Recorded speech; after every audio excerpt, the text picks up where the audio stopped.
Good day everyone, this is Jairo from Marketing Management student and here I am to present or to discuss the Module 4 which is the different kinds of obligations.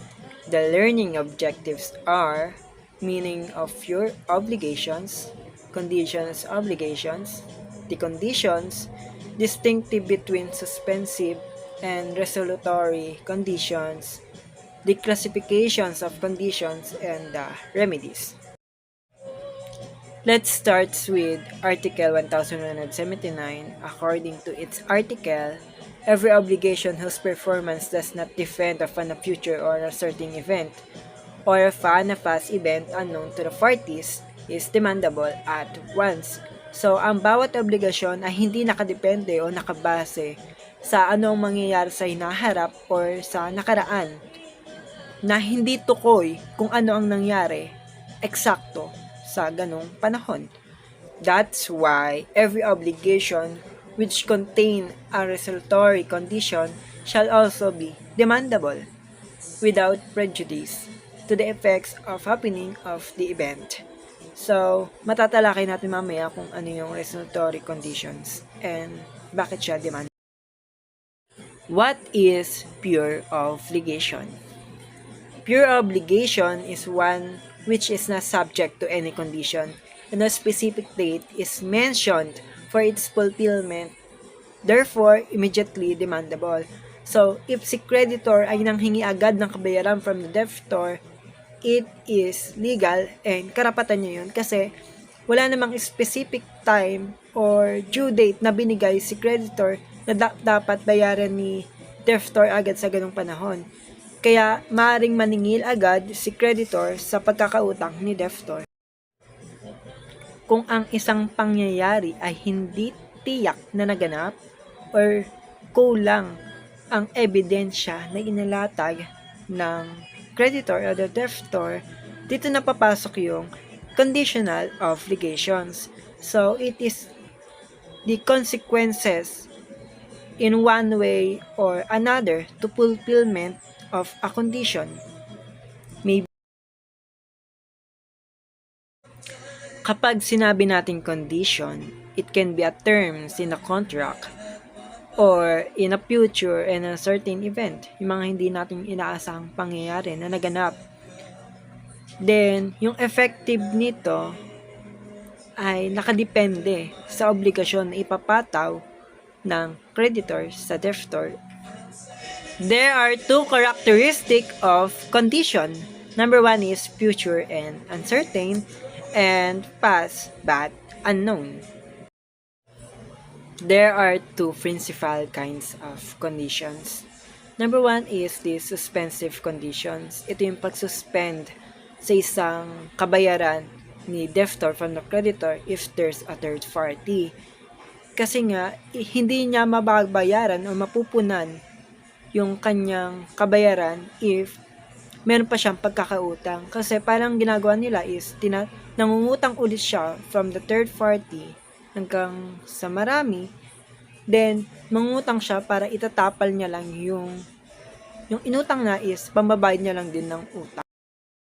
Kaya't, yung creditor is wala siyang karapatan na mag-demand na siya ang unahing bayaran or maybe the third party upang hindi magsabay-sabay at magkaroon ng maayos na kabayaran at conditions with the groups or from the debtor, creditor, and the Number 2 is the resolutory condition. Ito yung pagpapawalang bisa sa isang kontrata if hindi nagampanan ni debtor ang kanyang obligasyon kay creditor. Because there's a specific time with their conditions and need sumunod ni debtor from the creditor or else magdedemand when obligation is demandable at once. Kapag ito ay pure, it is subject to resolutory condition or when it is subject to resolutory period according to Article 1000. Where duration of period depends upon the will of the debtor.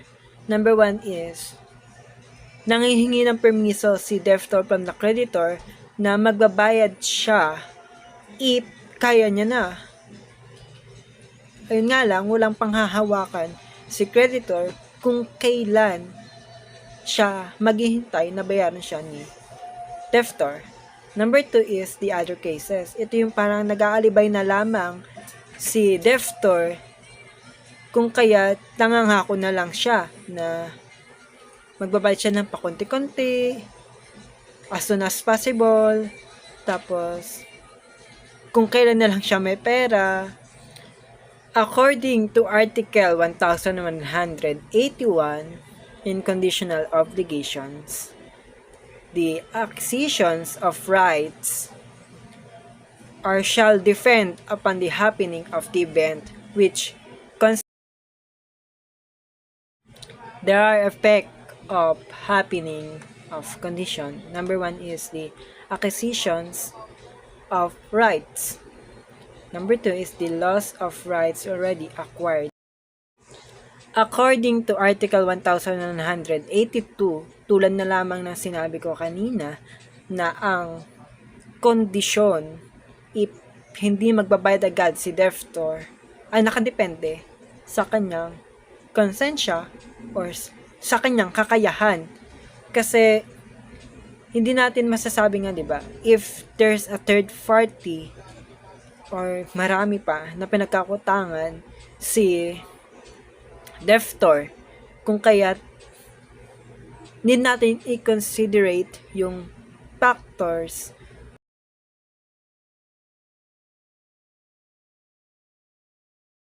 kung kaya't kailangan mamili ni debtor kung sino ang kanyang unang babayaran. It can be the first na kanyang pinagkakutangan. It can be the creditor. Syempre, then the third party should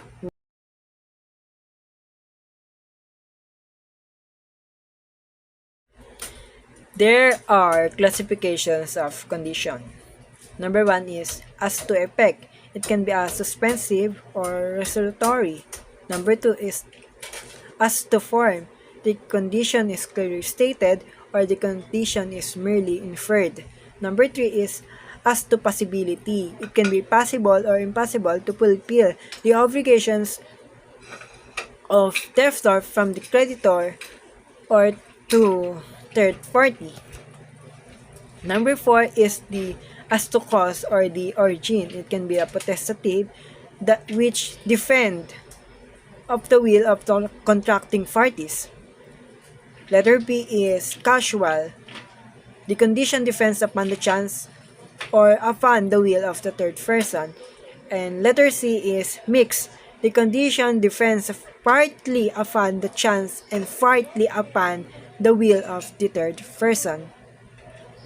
Number 5 is the as to mode. It can be a positive and negative performance or actions from the debtor to creditor or the third party. Number 6 is the as to numbers. It can be a conjunctive or disjunctive. Kapag sinabi natin conjunctive, dapat mapunan lahat ng obligasyon na pinataw ni debtor from the creditor. Ni creditor from the debtor, kailangan niya mapunan lahat yon. While disjunctive naman is kailangan lamang kahit isang obligasyon ay masunod. Number 7 is as to divisibility. It can be a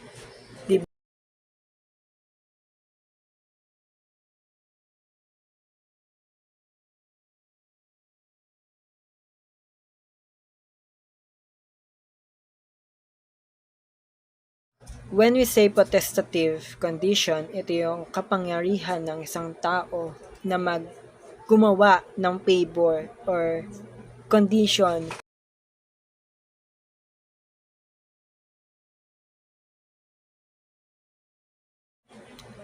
maaari siyang manghingi ng kabayaran sa kanyang serbisyong gagawin or sa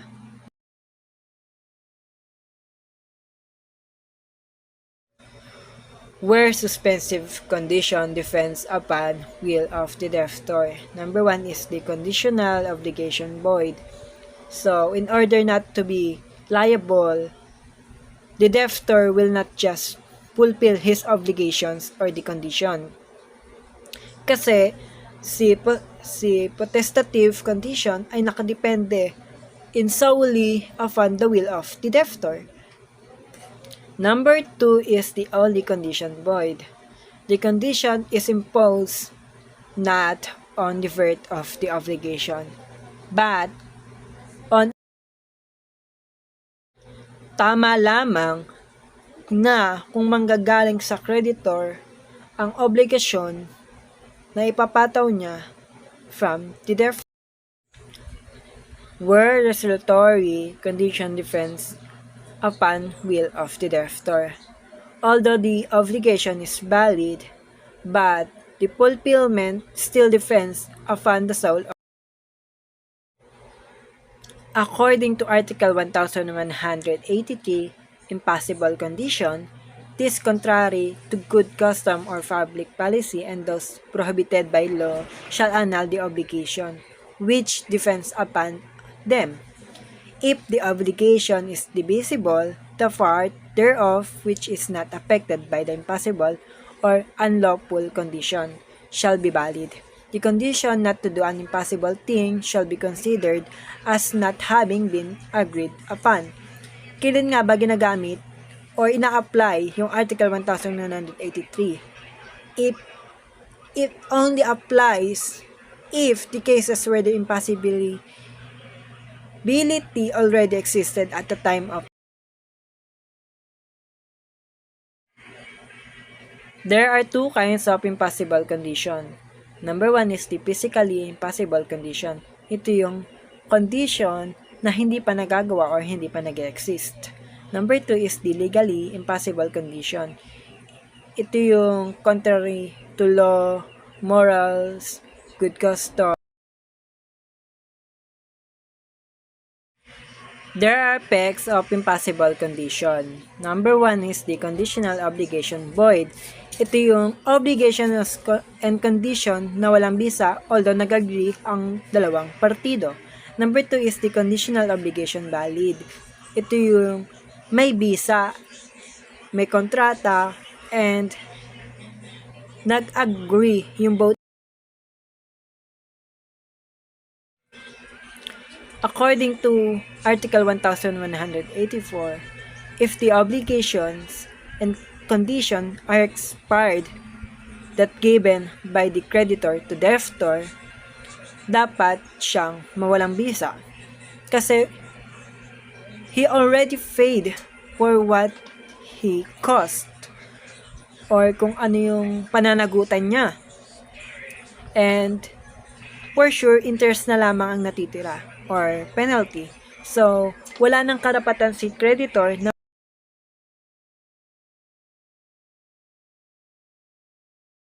according to Article 1185, na ang isang kaganapan ng isang kondisyon ay mangyayari lamang sa tiyak na oras. So, kapag nakapag-usap na ang both parties, kailangan ma-fix na agad nila yung usapan. Then, if na-fix na, yung time na yon is the effect.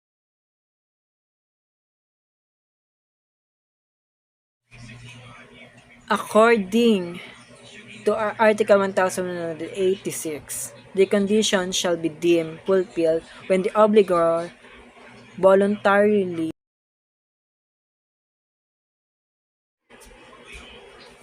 constructive fulfillment of suspensive condition. The letter A is the condition is suspensive. Letter B is the obligor actually prevents the fulfillment of the condition. Ina-apply yung Article 1186 kung ang debtor ay nag-bound to return yung kanyang fulfillment sa condition. Retroactive effects of fulfillment of suspensive condition. Number one is in obligation to give. So, it can be demandable only if the fulfillments of obligations are already done. Number 2 is in the obligation to do or not to do. With the respect of retroactive effect of the fulfillment of a suspensive condition, in obligation to do or not to do, there are retroactive effects as to fruits and interest in obligation to give. Number 1 is in reciprocal obligations. So, once na mag-settle na ng bayad si debtor from the creditor, wala na siyang obligasyon kay creditor kasi bayad na siya. Number 2 is in unilateral obligations. Since wala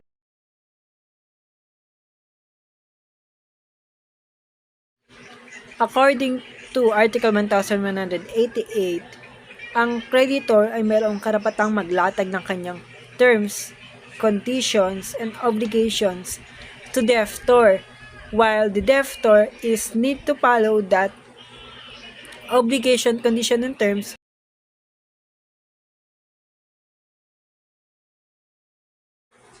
according to Article 1189, ipinapataw ang isang kondisyon na may obligasyon or intensyon na suspendihin ang bisa nito if hindi siya makakabuti sa dalawang partido. Number 1, kung ang isang bagay ay nawala na wala namang kasalanan si debtor, hindi dapat siya managot or kailangan hindi nag-exist. Pangalawa, kung ang isang bagay naman ay nawala dahil sa kapabayaan at kasalanan ni debtor, kailangan niyang managot sa kanyang. Pangatlo, kapag ang isang bagay naman ay lumala nang wala namang kasalanan si debtor, ang pananagutan ay nasa creditor kasi hindi niya naipaliwanag mabuti ang dues. Pang-apat, kung ito naman ay lumala dahil sa kasalanan o kapabayaan ni debtor o ng may utang, ang pinagkakutangan or the creditor ay maaaring pumili sa pagitan ng pagbawi ng obligasyon sa pagtupad nito at manghingi ng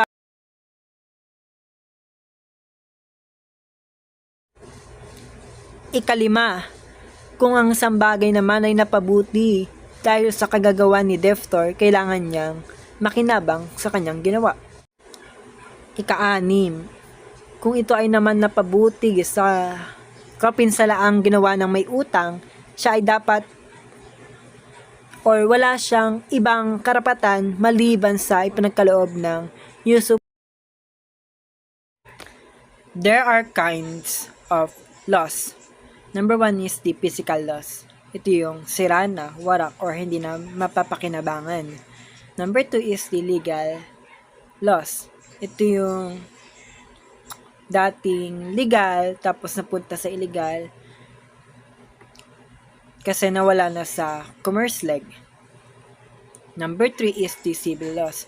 Kapag ang isang bagay ay nawala sa paraang pagkakaroon ng hindi pagkakakilanlan, tulad kunwari ng TV, naiwan sa labas tapos nawala, di ba? Aso, ay wala namang pangalan yung aso, wala ding name tag.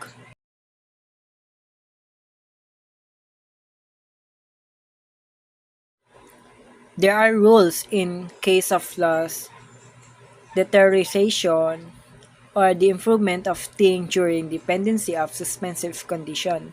Number 1 is a loss of thing without debtor's fault. Number 2 is loss of thing through debtor's fault. Number 3 is the deterioration of thing without debtor's fault. Number 4 is deterioration of thing through debtor's fault. Number 5 is the improvement.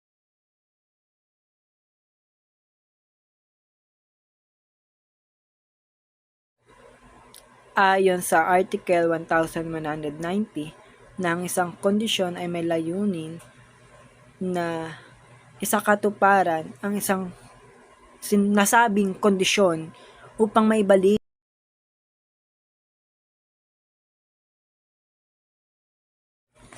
There are effects of fulfillment of resolutory condition. Number one is the obligation to give. It's to give the fulfillment of the debtor to creditor. He has pour under. Letter A is the fulfillment of condition is retroactive.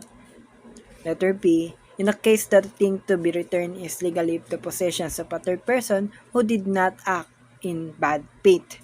Letter C, the obligation of mutual restitution is absolute. Letter D is in obligation to give the subject to suspensive condition, the retroactive activity admits.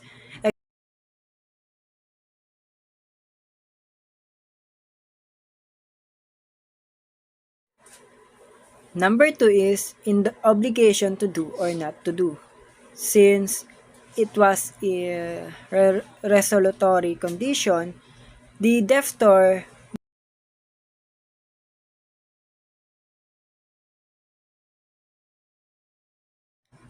according to Article 1191, ang kapangyarihang magbawi ng obligasyon ay pinapahawatig sa mga kapalit kung sakay lang isa sa mga obligor ay hindi dapat sumunod o hindi sumunod sa kung anong nararapat sa kanya. Ang injured party ay maaari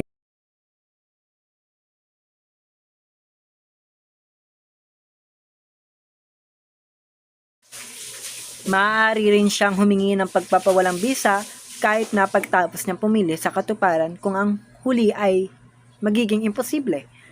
Ang hukuman ay dapat mag-atas ng pagbawi na inangkin maliban kung mayroong makatarungan dahil sa pagpapahintulot sa pag-aayos ng isang panahon. Kung ito ay naiintindihan ng bawat isa or ng bawat partido, walang pagkiling sa mga karapatan ng mga ikatlong tao na mayroong makuha ang bagay.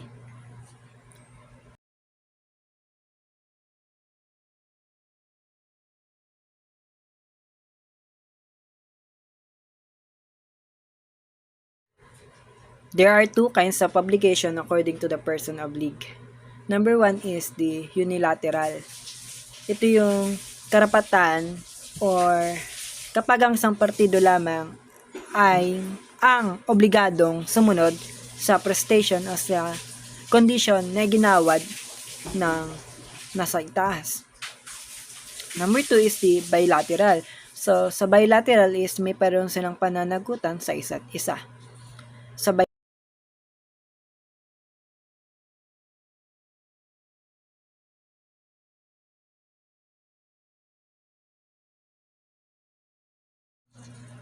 There are remedies in reciprocal obligation. Number one is the choice of remedies. Yung creditor ay mayroong karapatan na mamili sa alimang dalawa. Ang una ay action per specific purpose.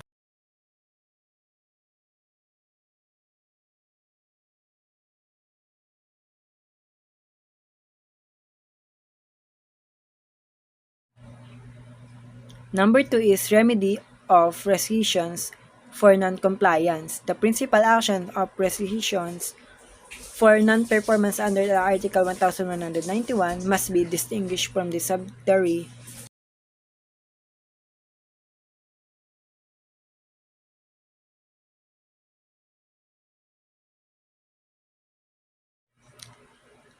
court may grant guilty party term of performance.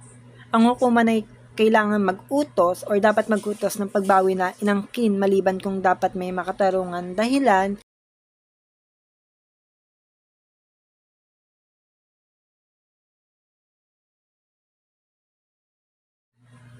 makikita rin dito kung paano at saan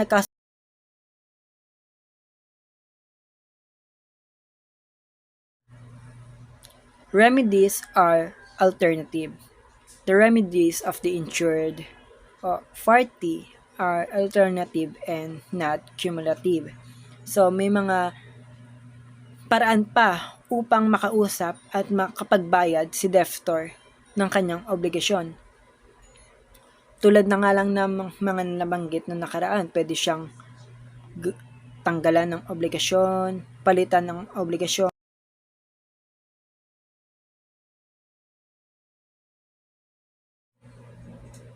There are limitations on right to demand rescission. Number one is resort to the courts. So, ang isang naagabyadong partido ay kailangan dumulog o pumunta sa korte upang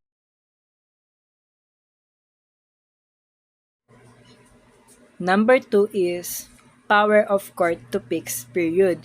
So, pinapayagan ng korte na gampanan ang kanyang obligasyon kung makatarungan dahil sa pagbibigay ng oras sa may Number three is the right of third person. Siyempre may karapatan din yung third person na gumawa o nasa sa kamay niya kung paano siya gumawa ng mabuti na desisyon. Number 4 is substantial violation. So, kailangan malaki yung or malawak yung nilabag ng isang deftor upang matalo ang kanyang layunin sa partido sa paggawa ng isang kasunduan. Number 5 is waiver of right.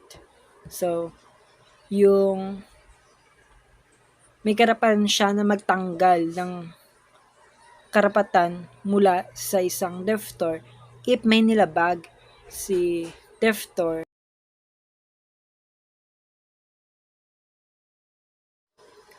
Rescissions without previous judicial. Number 1 is where automatic rescission expressly stipulated. Maaring makansela ang isang kontrata kung ang isa ay lumabag sa alintuntunin nito. So, maaari niya itong ikansela